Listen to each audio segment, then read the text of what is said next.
Deixa eu construir, deixa eu ver. Bom, vamos lá. Vamos retomar aqui a nossa conversa. A gente estava falando antes sobre a democracia representativa, quero só fazer mais algumas observações sobre ele transitar para a democracia participativa. Tá? E nesse aspecto de algumas observações mais, pensar o seguinte com vocês. A democracia representativa nos dá muito mais chances de interferência no imaginário do outro, através de um processo ideológico, através de uma disputa ideológica. Por quê? Porque eu trabalho com representantes, eu não trabalho com os próprios representados. Os representados não se representam. Os cidadãos não se representam de outra forma melhor. São representados por um representante. E assim, do ponto de vista da disputa ideológica, essa disputa fica muito mais fácil. Vou dar um exemplo para vocês. Vocês acham que alguém que ganhou votos de vários trabalhadores rurais, pequenos trabalhadores rurais, trabalhadores da agricultura familiar, por exemplo, mas que tem uma relação direta com o agronegócio, esse representante, na hora de definir seus projetos, as suas discussões que ele vai apresentar, as suas discussões que ele vai apresentar, ele vai se balizar por quê? Pelo quem? Por quem? Pelo quê? É muito mais fácil um trabalhador na democracia representativa, um trabalhador na democracia representativa votar em alguém que não é trabalhador, que tem os conceitos ideológicos do capital, do que alguém que é desse segmento, dessa classe do capital, votar em um trabalhador. Capitalista não vota em trabalhador. Só tem duas classes, né? Vamos deixar bem claro. Os trabalhadores e os capitalistas. Capitalista não vota em trabalhador, agora trabalhador vota em capitalista. Por quê? Porque essa é a disputa ideológica. E essa disputa ideológica, ela é facilitada no processo de democracia representativa, na escolha de representantes. Vamos pensar isso um pouco diferente. Antes de pensar um pouco diferente e ir para a saúde, porque na saúde a gente vai fazer a transição da representação da participação, mas ainda vejam os ataques que estão acontecendo à frágil democracia representativa do Brasil. Eu estou aqui fazendo assim só para atrapalhar o Rafael que está trabalhando. Eu venho para cá, vou para lá atrapalhar ele. Mas pensem os ataques que estão acontecendo à frágil democracia representativa do Brasil. Agora, no final do ano, se discutia se os mandatos daqueles deputados que foram julgados na ação penal 470, vulgo mensalão, pelo STF, deveriam ser cassados. Se deveriam ser cassados pelo parlamento, ou se deveriam ser cassados já de imediato pelo judiciário, pelo STF. E aí se estabeleceu uma grande discussão, uma celeuma nas redes sociais, internet, pela grande mídia, né? E mesmo nos locais onde a gente vive, trabalha, enfim, se quem deveria fazer isso? Ora, ao ler o texto da Constituição Federal Brasileira, fica claro que quem define ao fim e ao cabo esse processo é o parlamento. Está escrito lá isso. Eu posso concordar com a regra ou discordar da regra, são direitos de qualquer um, concordar ou discordar da regra, ter uma avaliação sobre isso. Mas está na Constituição Federal. Se está na Constituição Federal, deve ser seguido a norma que está decidida e votada pelo parlamento. Mas o STF se arrogou o direito de dizer, não, quem vai decidir isso é o STF. O STF é um poder legítimo e necessário dentro de uma democracia, mas ele tem características diferentes do parlamento. Primeiro, que ele não é político, ou não deveria ser. Ele não passa por um processo de escolha política como o parlamento passa. Ele passa por um processo de escolha de meritocracia, quando muito. Porque também tem muito de indicação ali, porque quem vai definir quem é um juiz do Supremo Tribunal Federal, um ministro do Supremo, são exatamente os parlamentares que vão fazer indicação. Quem vai votar isso é o Senado. E claro, a presidenta nomeia, mas quem vota e habilita é o Senado. Então vejam, o STF, como o judiciário inteiro, não submete à escolha política. Não submete à escolha de cada um dos cidadãos e cidadãs do Brasil. Ele não se dá esse direito, nem de ser controlado. Entre o STF, que ele é um poder necessário e legítimo para uma democracia, e o parlamento, há uma diferença muito grande. Ou o executivo também. Porque o Executivo e o Parlamento se submetem à escolha do cidadão. O Executivo e o Parlamento, o Legislativo, se submetem ao controle da população. Os chefes do Executivo Municipal, Estadual e Federal e os parlamentares desses 3 anos têm prazo de validade. É como o iogurte que a gente comeu ali agora, tem prazo de validade. Estourou o prazo, ele vai ser colocado em apreciação de novo, em avaliação de quem? Da população. O judiciário não. O judiciário é quase um poder monárquico. Eu disse quase. Né? Porque ele deveria também ter regras a serem seguidas e cumpridas. Mas ele não submete à avaliação, nem à apreciação, nem à escolha da população. Nesse comparativo... Começar por aquele que nós apresentamos em 2002, aquele que está dormindo lá, aquele pedindo investigação. Pois é, mas por várias situações. Nesse comparativo, o parlamento, que é da democracia representativa, por mais frágil que ela seja, por mais que ela tenha limites, como a gente apontou na etapa anterior antes aqui, ainda assim é um poder, como o executivo, que submete à apreciação da população. E volto a dizer antes, a democracia representativa tem no mínimo um papel histórico a cumprir, que é a transição para a participação. E fazendo essa transição nossa também aqui, da discussão que nós fazemos indo para a saúde, a gente também pode discutir a democracia representativa e participativa dentro da saúde, antes de falar eminentemente de participação. Na saúde nós temos os conselhos de saúde. Alguns que já me viram falando isso aqui, talvez eu acho que dê uma olhada. Mas os conselhos de saúde são tidos como democracia participativa. Será que são mesmo? A gente vem defendendo a posição de que não são. Os conselhos não representam, vou trocar a palavra, os conselhos não significam democracia participativa. Os conselhos significam democracia representativa, porque eles estão pensados no modelo hegemônico de democracia representativa. Você não dá poder de voto para qualquer cidadão dentro do Conselho de Saúde. Ele tem que estar apontado por uma entidade, indicado por uma entidade, e isso tem que estar sacramentado dentro de um documento que o Poder Público lança, seja uma publicação no Diário Oficial, seja que é um decreto, que pode ser uma lei municipal, enfim. Mas somente aqueles que estão ali apontados por uma entidade que tem assento no conselho é que poderão ser conselheiros de saúde e decidir, votar, exercer os papéis que o conselheiro tem para exercer. Ora, o conselho não é democracia participativa, mas foi dito para nós que é. Sem dúvida alguma, os conselhos, o que eu estou colocando aqui, não é uma posição que a gente tem de execrar os conselhos, não é isso. Estamos trazendo uma leitura daquilo que nós entendemos que são os conselhos de saúde. E as pessoas podem concordar ou discordar dela. Tá? Mas os conselhos, então, foram divulgados como democracia participativa, como participação, mas na verdade são democracia representativa. E como democracia representativa tem os mesmos limites, as mesmas dificuldades de outras instituições que se fundamentam nesse modelo também, como o parlamento que a gente falou antes. Passa pela mesma dificuldade dessa geografia do distanciamento, aqueles que são conselheiros nacionais, aqueles que são conselheiros estaduais e mesmo municipais, e passa também por essa sedução, aí não só do capital, mas do poder instituído, do poder que é teatro, do poder que é encenação, do poder do Estado. Que é isso? Que a todo momento correm o risco de ser seduzidos e cooptados por uma posição que não é daquele de quem eles representam.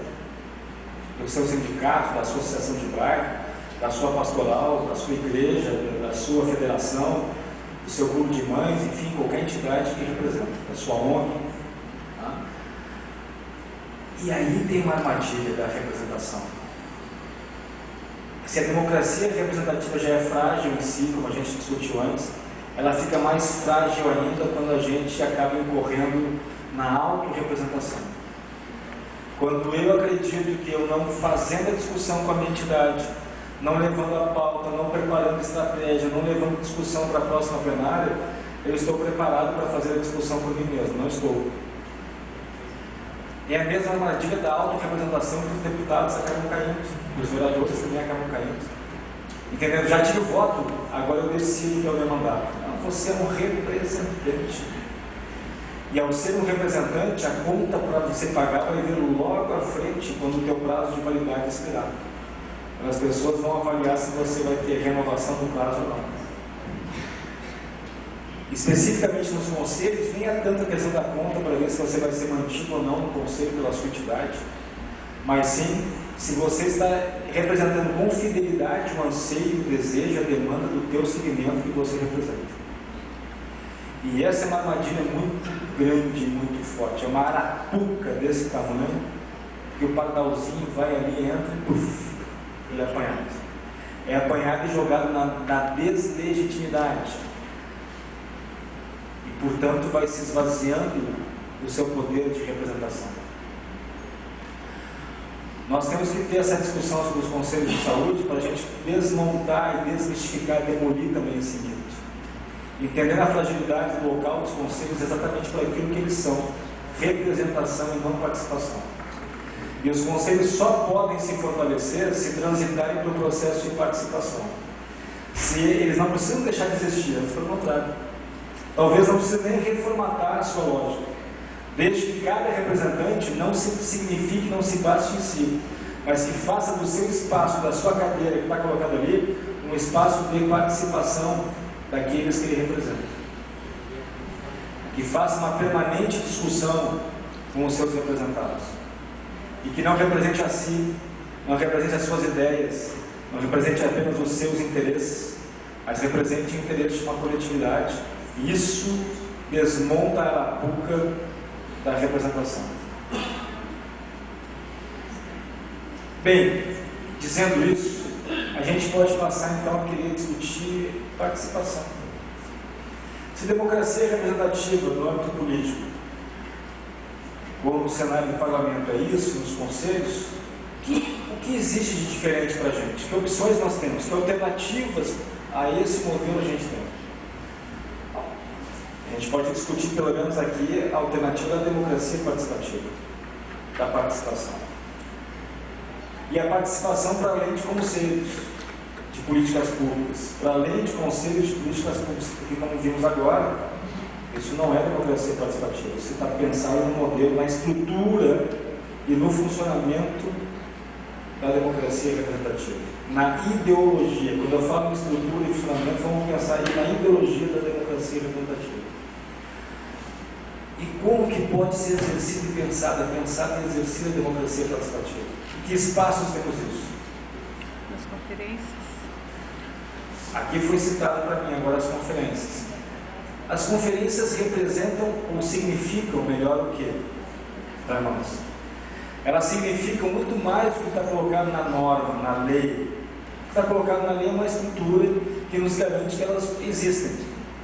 Tá? Mas ela significa o que para nós? Ela significa a capacidade de intervenção dos sujeitos sociais. A capacidade de intervenção dos sujeitos sociais para transformarem a sua realidade de forma conjunta, de forma democrática. Democrática por quê? Porque ali ninguém representa ninguém. Todo mundo fala por si, apenas. Isso quer dizer, cada um vale um. E essa soma dessas unidades constrói uma multiplicidade muito grande, um poder muito grande. O que significa para nós a conferência é a capacidade de intervenção na vida real feita pelos próprios protagonistas da vida real, sem representantes, sem intermediação. Ou, para quem trabalha no campo, quem é trabalhador rural, está acostumado com um atravessador, sem atravessadores. O atravessador do campo é aquele que, quando o trabalhador, o seu João, lá produz o produto dele, trabalha a terra, trabalha lá o aipim, produz o aipim dele, trabalha a laranja, a soja dele, o café dele, o produto, quando sai da terra dele, vai até o consumidor, passando a mão nessa cadeia toda de vários outros setores que vão agregando valor a esse produto e vão sair mais caro para o consumidor. Esse atravessamento desse processo, dessa cadeia produtiva, que aliás não é só da produção, é o transporte por aí afora, vai encarecer o produto através do fazer, da mais-valia colocada por cada um desses que fez parte desse processo. É o atravessamento, o atravessador que acaba fazendo mais caro um produto que da mão da propriedade do seu João saiu por um preço 10 vezes menor. Na democracia nós não precisamos de atravessador, que seria o representante da democracia representativa. Nós precisamos apenas, talvez, do sujeito histórico, do sujeito político, do sujeito econômico que constitui o processo de desenvolvimento local e nacional. Nós precisamos do cidadão participando. A conferência é esse espaço. É um espaço de intervenção na realidade para tentar transformar essa realidade através de cada um desses protagonistas, desses sujeitos sociais.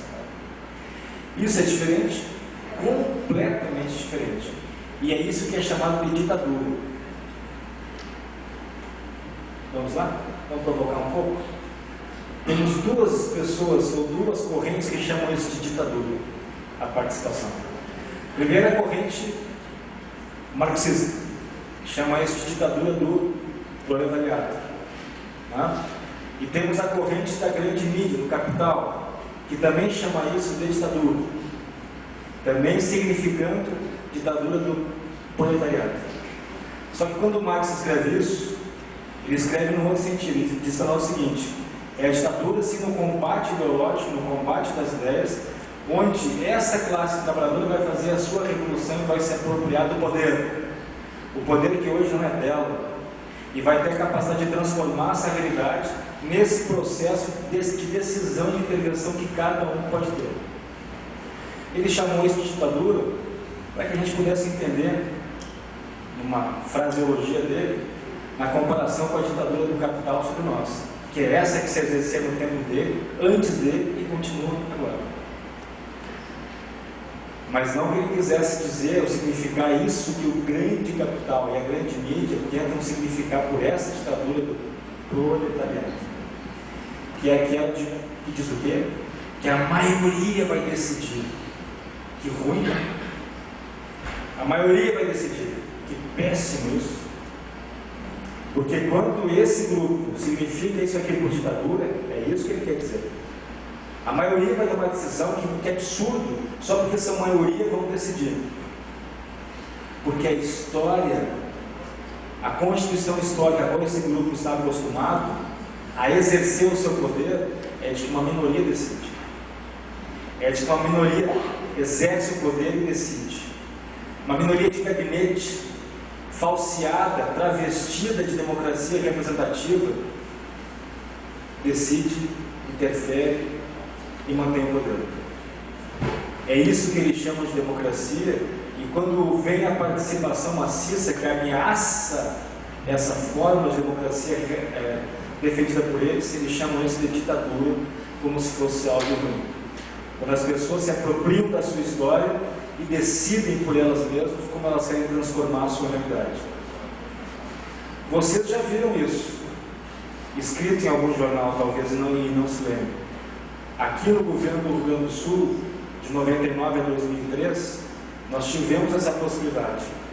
E os gaúchos e gaúchos aqui vão se lembrar, talvez, que como o orçamento participativo era representado por alguns desses veículos de comunicação, desses representantes do capital, como ditadura.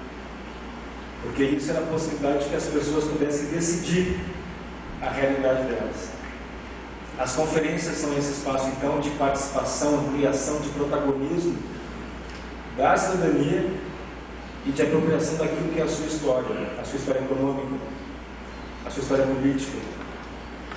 Mas não só as conferências existem para isso. Então seria a ditadura de Marx, né? Mas a ditadura essa, dita por Marx, que não é a ditadura nesse significado colocado por essa grande mídia, como um combate ideológico. Usa o termo daquilo que os interessa para, dentro da disputa ideológica, dizer para o cidadão que trabalhou que vai ganhar e vai ter poder com isso. Isso é ruim. Usa o termo ditadura para desqualificar né, a participação a participação de você mesmo, minha mesmo, para dizer, você não deve participar, isso é ruim. Você vai tirar, dentro daquilo que está instituído, o poder do funcionamento legítimo do poder que eu tenho hoje, a capacidade dele decidir para quê? Para que um bando de chinelos o populacho decida, aqueles que não têm capacidade de conhecer nada, decidam. Que absurdo isso! Somos maioria, mas desqualificados Isso. pela mídia. Por isso passa a ser ditadura para esse grupo. Só que a maioria desqualificada, ela sempre cala no pé, e aqueles tecnocratas não. Então, eu estou dizendo isso por quê? Porque a conferência é uma forma, isso dentro da saúde, mas não só na saúde, outras políticas públicas, mas não só a conferência. O orçamento participativo é uma forma, mas ele também não é a única. Exatamente, fui ajudado aqui, fui socorrido pelo Francisco agora, ele dá outro exemplo de democracia participativa, o plebiscito. O plebiscito está colocado na Constituição Federal como uma possibilidade, quando o poder público entender que ele não tem condições de tomar uma decisão sobre um determinado tema. E ele quer o quê? A legitimidade política dada pela população para como o Estado deve se posicionar. O Estado brasileiro deve se posicionar. Então, existe a fórmula e a forma do plebiscito. O Brasil, antes do governo Lula, pouco tinha exercitado essa forma de democracia brasileira. Acho que aquele regime que antecedeu o governo Lula, desde o golpe de 64 até ali, nunca. Se não estou cometendo nenhuma injustiça. No governo Lula para cá, um pouco. Muito pouco. Vou dar um exemplo. O plebiscito do desarmamento, que foi feito no governo Lula. E vejam, quando houve aquele plebiscito em relação ao desarmamento, às armas, primeiro acharam, um certo grupo restrito, mas muito influente, achou um absurdo. Que absurdo colocar a discussão disso para a população, fazer um plebiscito. O Estado tem que se posicionar, porque o Estado é mais facilmente corruptível, mais facilmente comprado, tem pessoas específicas, interesses certos. E eu ganhei as pessoas que decidem, essas poucas, no Estado, seja no Executivo, seja no Legislativo ou no Judiciário, eu acabo com a discussão. Mas se eu levar a discussão através de um plebiscito para 180 milhões de pessoas se posicionarem, isso diz que o meu poder de influência enquanto capital, que sou suportado pela grande mídia, vai ser menor. E a disputa vai ter que ir para o campo político lá, na vida das pessoas. Quando houve o plebiscito do desarmamento, nós vimos uma grande revista semanal, há uma semana do dia do plebiscito, fazer uma capa da sua edição e dizer 7 motivos para votar a favor ou contra o desarmamento. Não sei se vocês se lembram disso, eu guardei a edição. Já foi dito o nome da revista aqui. A Zóia, né? Isso. Ora, um aparelho ideológico com uma revista dessas, porque ela se transforma num aparelho ideológico, acaba dizendo explicitamente a sua posição: votar pela manutenção das armas, do poder das armas junto à sociedade civil, com argumentos dos mais diferentes. Aqui nós vamos entrar no mérito deles, que a gente vai demorar um dia inteiro discutindo isso.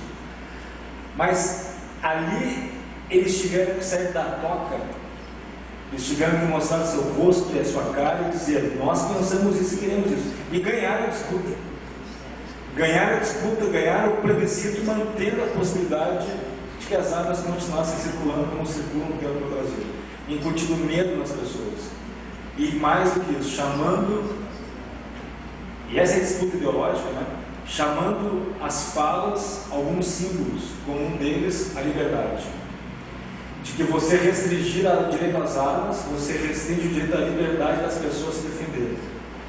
Que é o mesmo que nós vemos nos Estados Unidos.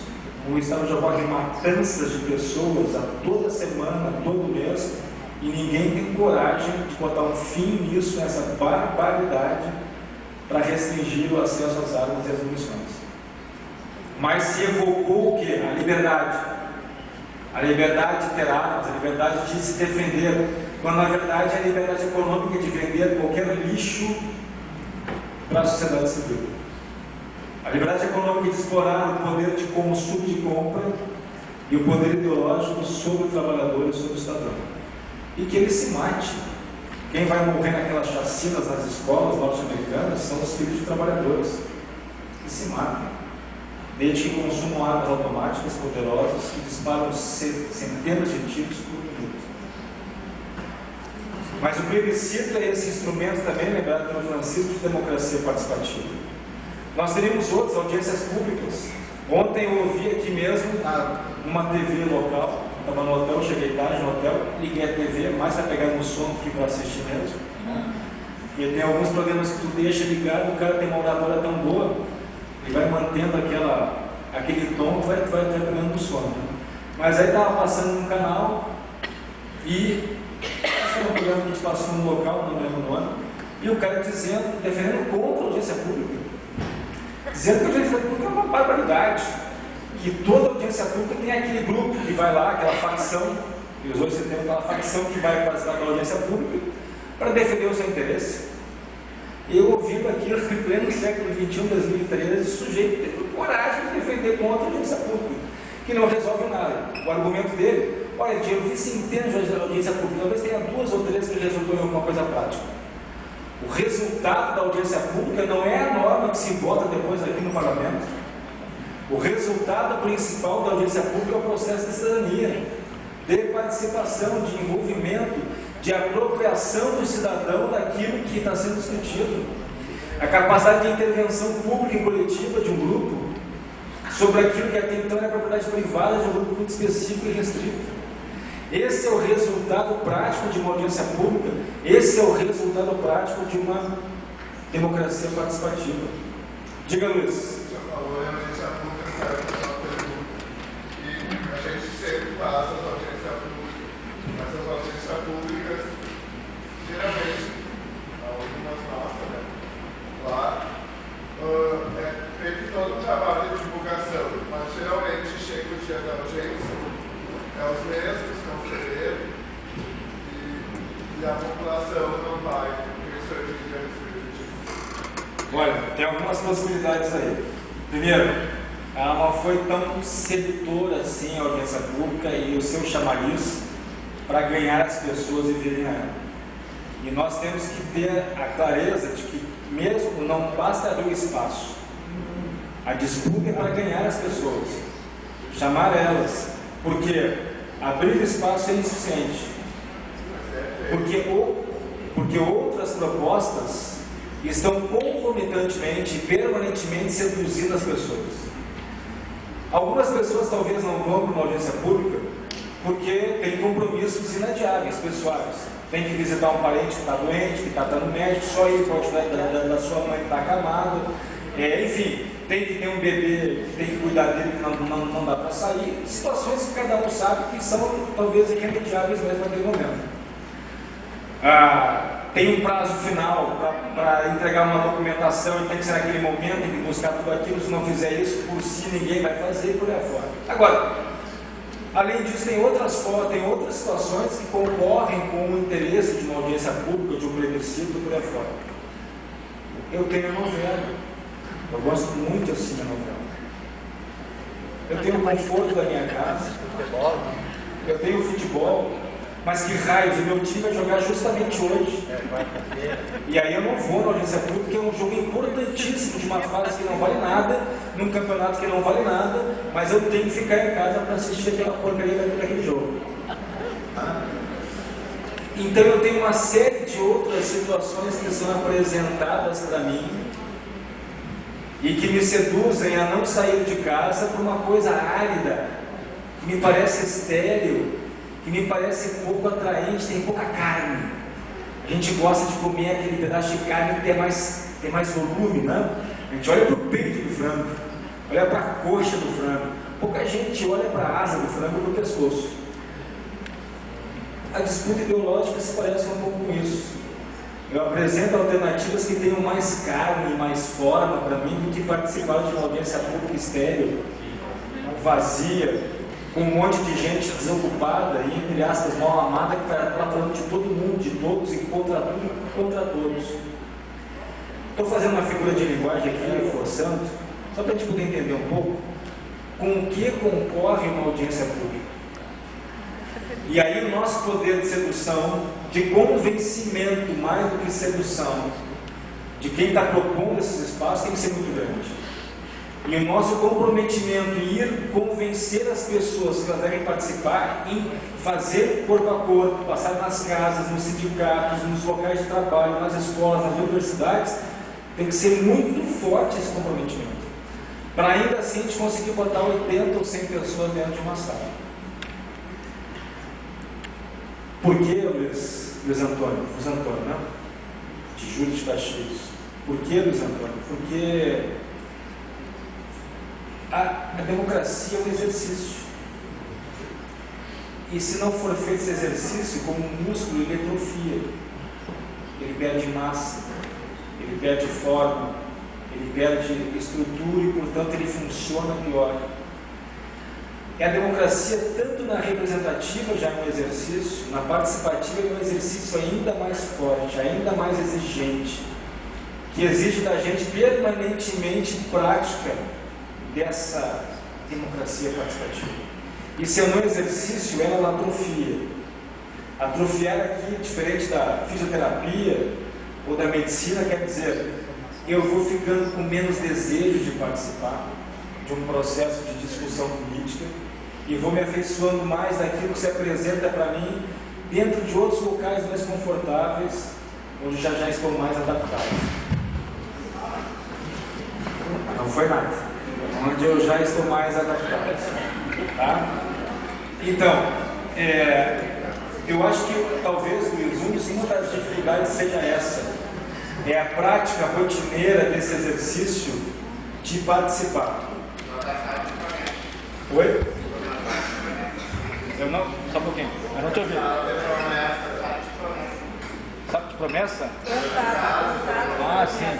Pensar de promessa é isso. Mas aí é que está. O que tu traz também é interessante. Vamos ler, né? Tu traz também é interessante. A gente, de fato, a gente tem motivos reais para ficar desiludidos. Ninguém nega isso. Mas essa é outra armadilha do que? Da representação, da democracia representativa. E que é bem explorada para atacá-la por aqueles que a defendem. Ora, os grandes veículos de comunicação que fizeram loas, como todos nós tivemos que fazer, porque era verdade, naquele momento eles tinham razão, a reabertura do Estado brasileiro, ganhando o espaço do parlamento de novo, que é necessário, né? E defendem, claro, temos que defender a democracia representativa, porque antes era do que sem ela, né? Mas são os primeiros a atacar, não ao atacar um deputado ou uma deputada, eles não atacam o deputado ou deputada, eles atacam a democracia representativa, atacam o parlamento, tentando desacreditar por completo a escolha que o populacho fez. Viu só, não funciona isso aí, é uma porcaria, fecha essa porcaria. Alguns extremistas chegam a escrever isso nas redes sociais. Isso aí nada é a mesma coisa, é todo mundo igual. Dizer que todos eles são iguais é tentar dizer não tem saída. E dizer não tem saída é o mesmo que dizer não há alternativa. E essa é uma frase típica do modelo econômico que a gente vive, o neoliberalismo. O neoliberalismo tem algumas características. Uma das coisas que ele prega permanentemente é dizer não há alternativa. Temos que fazer corte no orçamento, temos que ter autoridade fiscal, temos que ter desemprego, a crise é permanente, não há alternativa. E eles adaptam isso à política. Nessa crítica ao parlamento, a estrutura e a função, e não aquele cidadão que está ali. Você quer falar, Luiz? Fala bem alto. Voltando às audiências públicas. Eu fiz uma audiência pública, pessoa da divulgação, tudo isso que nós estávamos falando ali. Aí chega lá, tá o pessoal responsável pela audiência pública e mais 2, 3 pessoas. Qual a legalidade dessa audiência pública? Ainda, cuidado, essa é uma outra armadilha. A norma é uma armadilha para nós. A lei, ela é necessária, sem dúvida alguma, porque convivência social exige regras, né? Mas a norma por si só, a disputa no campo jurídico não é a disputa nossa. Por quê? Essa é a minha avaliação, também posso estar errado, vocês podem discordar de mim, tá? A norma foi feita não para o trabalhador, não pelo trabalhador, não para o trabalhador. Ela foi feita para aprisionar os interesses dessa classe. A norma e o direito, ou mais do que o direito, a justiça, são o campo de jogo do capital. Quem faz a norma não se submete, quem faz a norma, até há pouco tempo atrás, não submetia a maioria da população. O parlamento passou a submeter. Porque se lembrem, mulheres não votavam. Se lembrem, negros não votavam. E assim ia. De um tempo para cá, por que não votavam? Porque é bom, era um risco, né? Você dar direito de escolha para representantes, mesmo a democracia representativa, para pessoas que fogem do nosso segmento, do nosso campo ideológico. Passaram a exercer escolha. Mesmo que eles exerçam a escolha, a lei é feita, mas quem decide como ela vai ser aplicada não se submete à escolha pública, à escolha política, que é o judiciário. Portanto, a disputa no campo da norma é uma disputa muitas vezes inglória para a classe trabalhadora, dos seus interesses contra o capital. Não é só fazer a norma, é colocar em prática, é colocá-la em prática e julgá-la. E nesse campo, exatamente quem decide como ela deve ser julgada não está submetida a nenhum tipo de avaliação política. Aí alguém pode dizer assim, isso é ruim? Olha, deveria ter um equilíbrio. Por quê? Por mais que alguns nos falem, nós temos que ter cada vez mais reconhecimento técnico, tem que ter um governo cada vez mais técnico, tem que ter propriedade técnica para fazer discussões e encaminhamentos, é verdade, isso é verdade, mas a técnica não pode substituir a política. Por quê? Porque o Rafael que está aqui não é um médico, não é um engenheiro, não é um advogado. Para isso, ele vai ter que galgar um espaço e entrar na academia e tirar seu título. Vocês todos que estão aqui somos todos uma coisa em comum, somos seres políticos, mas nem todos somos técnicos de alguma área. Quando eu levo o jogo para o campo eminentemente técnico, eu excluo a capacidade de intervenção política e a capacidade de escolha política. E essa capacidade de escolha deve ser na democracia participativa comum a todos, e não de um grupo específico. Ao esvaziar a política, eu superatrofio a técnica. E a técnica deixa de ser apenas técnica e passa a ser ideologia. A técnica deixa de ser apenas técnica e passa a ser ideologia. Para jogar no campo hegemônico, no campo daqueles que detêm o poder. Tem autores que escrevem sobre isso, não sou eu apenas que estou falando isso. Habermas escreve isso, Marcuse escreve isso, eles dizem para nós, Mesaros escreve isso, dizem para nós como a técnica é utilizada como ideologia, como a técnica e a tecnologia são usadas ideologicamente. Exemplos claros disso, nós temos trilhões de PIB, trilhões de dólares de PIB no mundo e não erradicamos a fome. Nós conseguimos fazer viagens estratosféricas para outras galáxias, se não viagens com pessoas, mas mandar equipamentos para lá, e as pessoas morrem simplesmente porque não conseguem fazer um sorinho de desidratação em casa.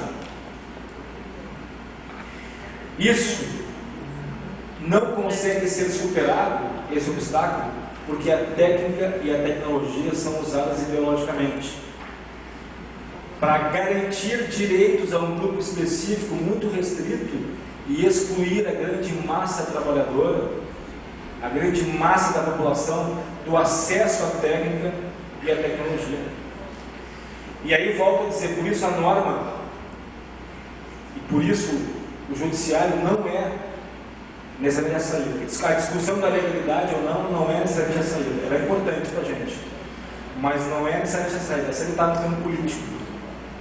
Discutir isso dentro da política, onde nós todos temos a apropriação histórica para a intervenção.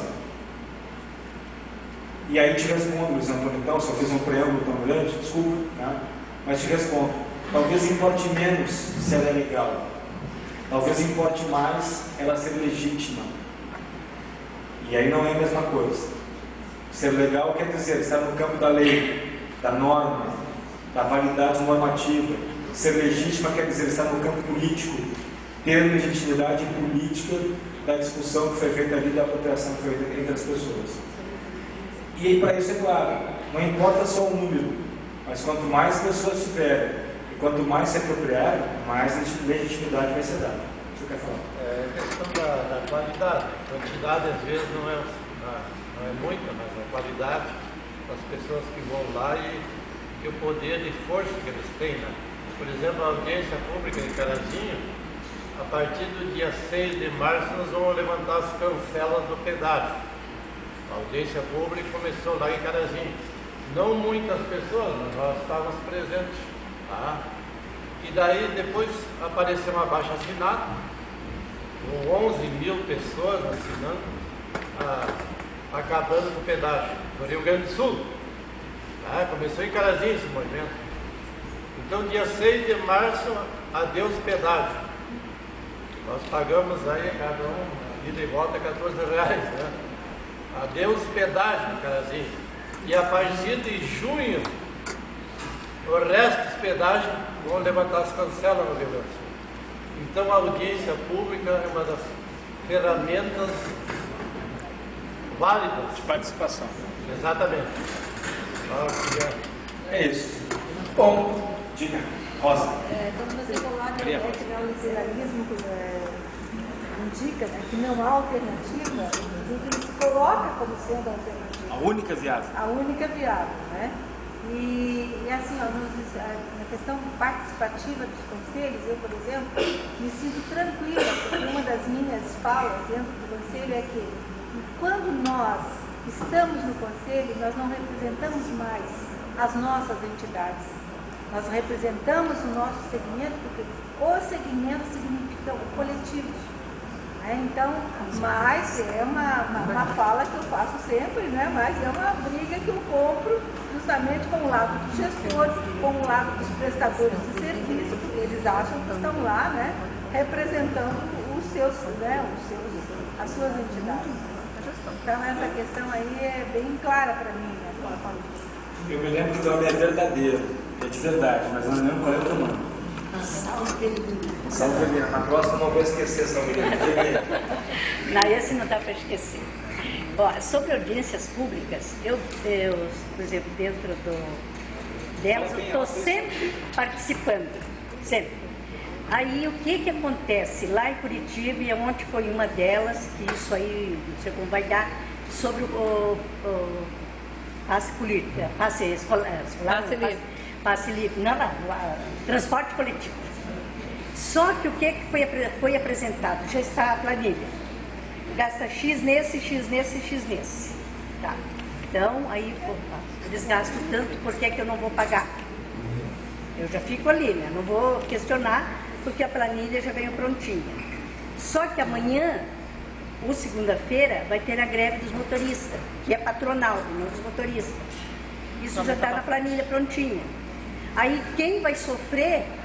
Não, mas subiu a passagem porque nós temos que dar aumento para o cobrador e o motorista.